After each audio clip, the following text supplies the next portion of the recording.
Փաշինյանն ասում է, աղքատությունը ձեր գլխում է, այդպես է։ Աղքատությունը եթե մարդու գլխում է, ոնց է մարդու գլխում։ Ես հոշակառու մարդ եմ։ Խելքս ինչ աշխատացնեմ որլի։ Ինձ ով գործ կտա։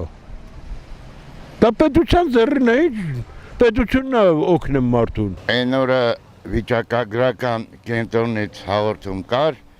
շատ պարզ ասավ, աղքատ վիճակ է Հայաստան։ Այս մեքենաներն մեկն է խաբվեք։ Չի ասի, որ չկա, Հայաստանի կեսից ավել աղքատ են, այս ժամանակաշրջանում իհարկե աղքատ են, 36-39 հազար դրամով, թոշակառուն ինչ անի։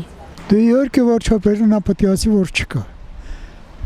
մենակ ինքը չէ, բոլորն են նման բան ասում են, բայց որ կա բոլոր երկրներում, դա կփաստ է։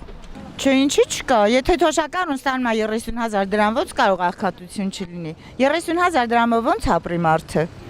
Իհարկե չի կարող ապրի։ Ու դա շուտվանից գալիս է